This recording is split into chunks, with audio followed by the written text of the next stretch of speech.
But when it comes to Mr. Khadge, a man of sublimity, a man of great experience, and I take all your words as reflection of blessings, even after you had said कि मैं कहता हूं मेरा दिल उधर है तो मोहब्बत इनसे कर रहा हूं।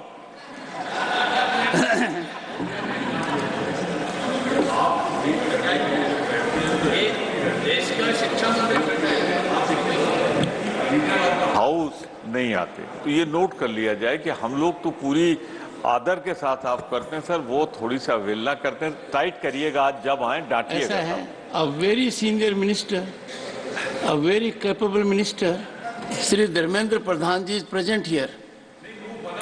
The government is duly represented by a very, very senior minister. Papers to be laid on the table. Papers to be laid on the table. Shri Nityanand Rai. कार्यावली के क्रमांक संख्या 1 पर मेरे नाम के सम्मुख उल्लेखित दस्तावेज सभा पटल पर रखता हूं। श्री अजय कुमार। कार्यावली में क्रम संख्या 2 पर मेरे नाम के सम्मुख उल्लेखित दस्तावेज सभा पटल पर रखता हूं। डॉक्टर सुभाष सरकार। महोदय, आपकी अनुमति से आज की पुनरीक्षित कार्यावली सूची की क्रम संख्या 3 पर मेरे नाम के सामने उल्लिखित दस्तावेजों को मैं सभा पटल पर रखता हूं। नमस्कार। Report of the department related parliamentary standing committee on external affairs, doctor Ashok Kumar Mittal.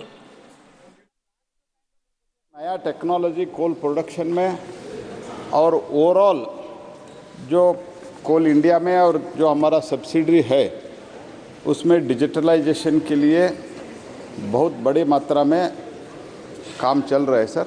लेकिन द लेटेस्ट अवेलेबल टेक्नोलॉजी जो प्रोडक्शन के लिए ज़रूरत है उसने हमने इस्तेमाल किया है। और जो पॉलिसी चेंजेस है, इससे पहले के 2014 माननीय मोदी जी प्रधानमंत्री बनने से पहले जो कोयला आवंटन में और कोयला आवंटन में जो कोल इंडिया उत्पादन करते हैं वो कोयला आवंटन में और कोयला ब्लॉक आवंटन में दोनों गफला होता था। लेकिन आज हमने इतना ट्रांसपेरेंसी लाया है, कोई भी किसी भी लेवल का व्यक्ति, मंत्री सहित किसी भी व्यक्ति 1 किलो कोयला किसी को डिस्क्रिशनरी नहीं दे सकते हैं। एक भी कोयला ब्लॉक हम डिस्क्रिशनरी आधार पर नहीं दे सकते। इतना ट्रांसपेरेंट सिस्टम हमने लाया है और इसके कारण देश में कोयला का उत्पादन भी बढ़ा है। जो सिर्फ 565 मिलियन टन 540 मिलियन टन होता था, इस बार हम 1 बिलियन टन हम उत्पादन करके देश को आत्मनिर्भर बनाने के लिए हम बहुत बड़ा स्टेप्स लिया है। और आने वाले 2 वर्ष में पूरा सब्स्टिट्यूटेबल जो कोल है उसका इंपोर्ट हम पूरा बंद करने वाला है। Honorable member, supplementary? No? No supplement. Second supplementary. Shrimati locket Chatterjee. धन्यवाद अध्यक्ष महोदय, बहुत बहुत धन्यवाद मंत्री जी ने जो जवाब दिए हैं। My question is, will the Minister of Coal be pleased to state whether any cases of over-reporting of production of coal and differences in the physical stock and the book stock in West Bengal during the last 2 years and the current year have come to the notice of the government? If so, the details thereof, whether the matter has been investigated. And the second question, the number of new coal mines that have been opened by the government since the last 3 years in various areas of the country. State-wise, please state the data. Thank you. Sir, overall जो कुछ भी coal production में हो और जो mining में जो कुछ भी इरेगुलरिटी होता है उसका तो कार्रवाई स्टेट गवर्नमेंट से ही होना चाहिए। हमने बार बार लिखते रहते हैं कि कोयला में हो और माइंस में हो तो जो कुछ भी इरेगुलरिटीज इलीगलिटी हो रहा है उसके बारे में, अवैध खनन वगैरह हो रहा है उसके बारे में लिखते रहते हैं। और जो वेस्ट बंगाल में हो रहा है उसके बारे में हमने स्टेट गवर्नमेंट को कार्रवाई के लिए बहुत बार लिखा है, आगे भी लिखते रखेंगे। और इसमें जो कोयला नया जो हम कोल ब्लॉक्स के बारे में हम अभी तक कमर्शियल कोल माइनिंग में 91 कोल ब्लॉक्स ऑक्शन किया है। उसमें तो एक्चुअली ये रिलेटेड क्वेश्चन नहीं है, उसमें तो कुछ प्रोडक्शन शुरू किया है। इस बार कमर्शियल कोल माइन से ही हमारा 15 मिलियन टन उत्पादन हो जाएगा। ये रिकॉर्ड है, पहली बार कमर्शियल कोल माइनिंग में हमने प्रोडक्शन शुरू किया है। श्री रमेश माझी जी। Thank you, Speaker sir. The state government of Odisha has been demanding that the rate of royalty on coal should be enhanced from 14% to 20% on the sale value. The rate of royalty on coal has not been revised even after a lapse of more than 9 years. Will the government consider enhancement of royalty on coal? Thank you, sir. Concerned, royalty should be whatever the royalty rate of the royalty, that has to be every 3 years, not before every 3 years. It doesn't mean that every 3 years हमको revise करना ही, ऐसे नहीं है.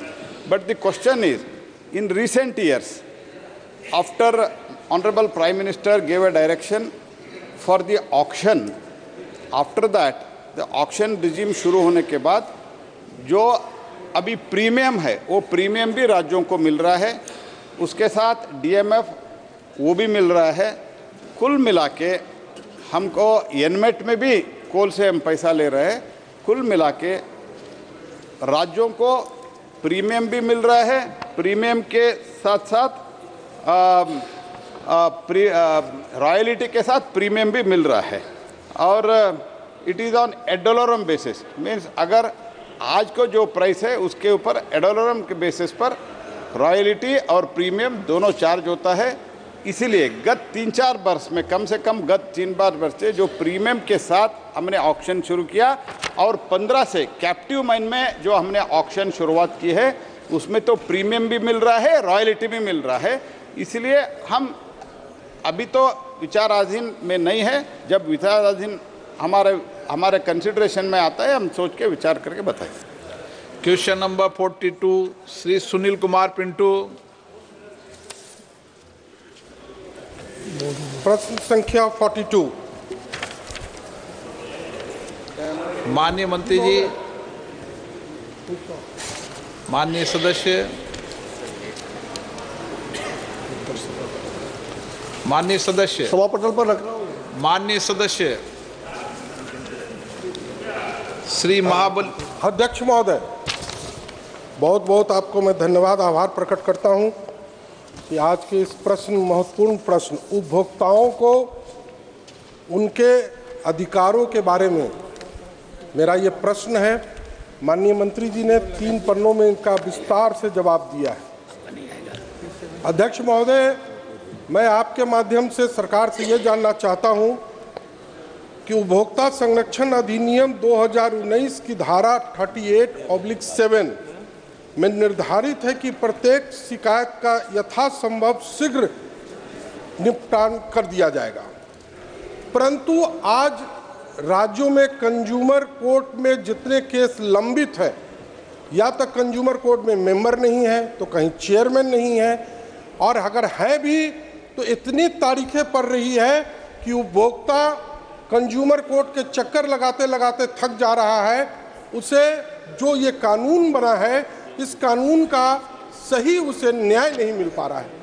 आप सरकार बतलाने का कष्ट करेंगे। आपके माध्यम से मैं जानना चाहता हूं कि कोई, आपने तो समय सीमा निर्धारित कर दी, परंतु उस समय सीमा में उपभोक्ता कोर्ट, कंज्यूमर कोर्ट उपभोक्ताओं को न्याय नहीं कर रहे हैं।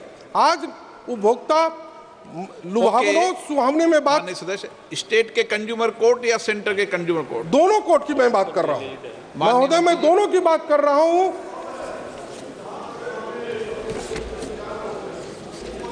कराता हूं कि हमारे यहाँ जो भी लंबित केसेस हैं वो पूरी तरह से राज्य सरकार की जिम्मेवारी बनती है, और राज्य सरकार को उपभोक्ता आयोग में जो भी पद बहुत जगहों पर अध्यक्ष का, मेंबर का या कार्यालय सहायक तक का पद रिक्त है। कई बार उनको रिमाइंडर भी किया गया है, कई बार हमारे राष्ट्रीय आयोग के द्वारा उनको निरीक्षण भी किया गया है, लेकिन कई बार करने के बावजूद भी वहाँ पर कुछ जगहों पर होता है, कुछ जगहों पर नहीं भी होता है।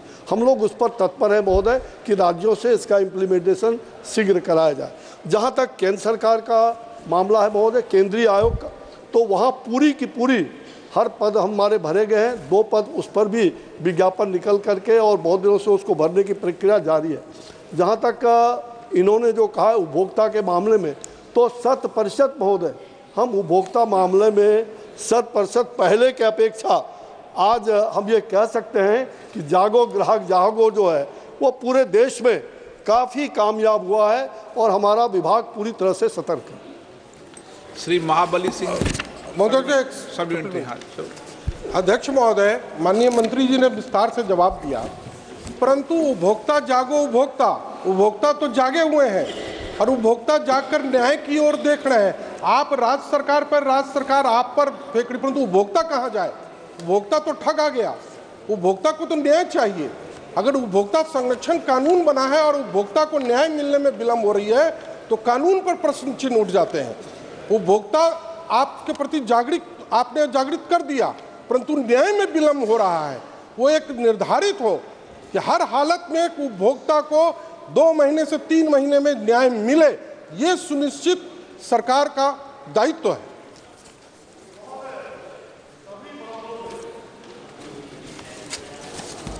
जो उपभोक्ता की शिकायत आती है महोदय, जो 21 दिनों के अंदर उनको, जिसमें किसी प्रकार का बहुत परीक्षण का सवाल नहीं होता है, उसको 21 दिनों के अंदर देना है जवाब और 3 महीने में उसका निपटान करना है। जिसमें परीक्षण का सवाल होता है उसको 5 महीने में निपटान करना है। मैं इनको अगर जो ये चाहेंगे, अगर कोई शिकायत के बारे में, तो राज्यवार हम इनको अलग से ब्यौरा प्रस्तुत कर रहे हैं। श्री महाबली सिंह जी।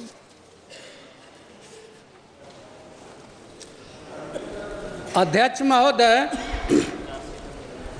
उपभोक्ता संरक्षण अधिनियम 2019 के धारा 38(7) में यह निर्धारित किया गया है कि किसी भी मामला को 5 माह के अंदर निपटाया जाएगा। लेकिन महोदय 2021 से 22, 20 से 21, 21 से 22 और 22 से 23 3 साल में लगभग जिला, राज्य और केंद्र में जो भी हमारे आयोग बने हैं, लगभग 24 लाख ऐसे मामले पड़े हुए हैं जिसका निपटारा अभी तक नहीं हो सका है। आखिर हम आपके माध्यम से माननीय मंत्री महोदय से जानना चाहते हैं कि 24 लाख मामला अभी तक पड़ा हुआ है, किन कारणों से उसका निपटारा नहीं हो पाया? माननीय मंत्री, कितने मामलों का निपटारा हो पाया है और कब तक किन मामलों का निपटारा? मैं इनको प्रस्तुत कर रहा हूं, इनको समझ में आ जाएगा। महोदय, जहां तक इन्होंने माननीय मंत्री जी, आप भी बिहार के, वो भी बिहार हैं, बिहार सरकार को निर्देश दे दो ना कि कंप्लीट। मैं वही कह रहा हूं महोदय, बिहार सरकार को कई बार निर्देश दिया गया है महोदय, आपके माध्यम से भी आज जा रहा है, अच्छी बात है महोदय। महोदय, जहां तक इन्होंने कहा उपभोक्ता मामले का जो हमारे पास में हेल्पलाइन है, उसमें लगभग हमने 100% नमूनों का निपटान किया है महोदय। 2021 में 6,74,820 था कुल शिकायतें, 6,74,820 हमने निपटान किया, 100% महोदय। उसी प्रकार 21-22 में महोदय 7,44,625 था, हमने पूरा किया 100%। 22-23 में भी 100% लगभग किया है महोदय। उपभोक्ता हेल्पलाइन का लगभग 100% मामलों का निपटान हो रहा है महोदय। दूसरी बात महोदय, जो इन्होंने कहा उपभोक्ता आयोग के द्वारा, तो आप देखेंगे महोदय 2021 में महोदय हमारे पास जो दर्ज किए गए महोदय, उसमें 1,98,968 और 468, जिसमें 99,023 हमने निपटारा किया 66% हमने निपटारा किया है महोदय। ओके 2022 में हमने 103% किया है महोदय, और 2023 का अभी चल रहा है महोदय 107%। पिछले बंटवा जो इन लोगों के वक्त में था वो सारा निपटारा हम कर रहे हैं महोदय। ये तो बिहार जो यूपीए की सरकार में जो लंबित किया था मामला महोदय, उसको निपटारा कर रहे हैं। ये है सरकार, ये है नरेंद्र मोदी की सरकार। इसलिए आप चिंता मत करिए, निपटान के माननीय मंत्री जी तो बिहार सरकार पे कह रहे हैं। बिहार सरकार का सर बहुत सारा खोखला ना उदाहरण। मनीष तिवारी जी, हाँ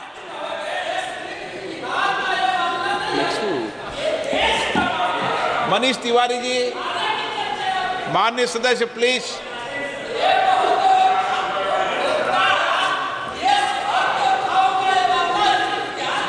मनीष तिवारी जी,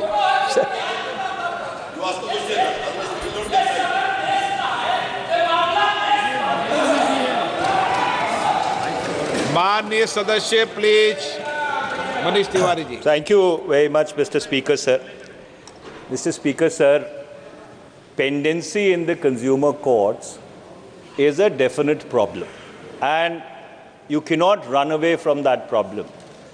Today, it takes as much time to get a consumer complaint addressed as it takes for a civil suit to be disposed of. My question is in two parts. Has the ministry done any study whereby they have analyzed the time which is taken on an average to dispose of a complaint in the district forum, in the state commission, and in the national commission vis-a-vis the disposal of a civil suit, in a court of original jurisdiction and the appeals thereto? Number two, does the ministry, given the level of pendency which is available, have any plan to increase the capacity of the district forums and possibly provide for far more benches than which are there? Because the problem is the complaints are many.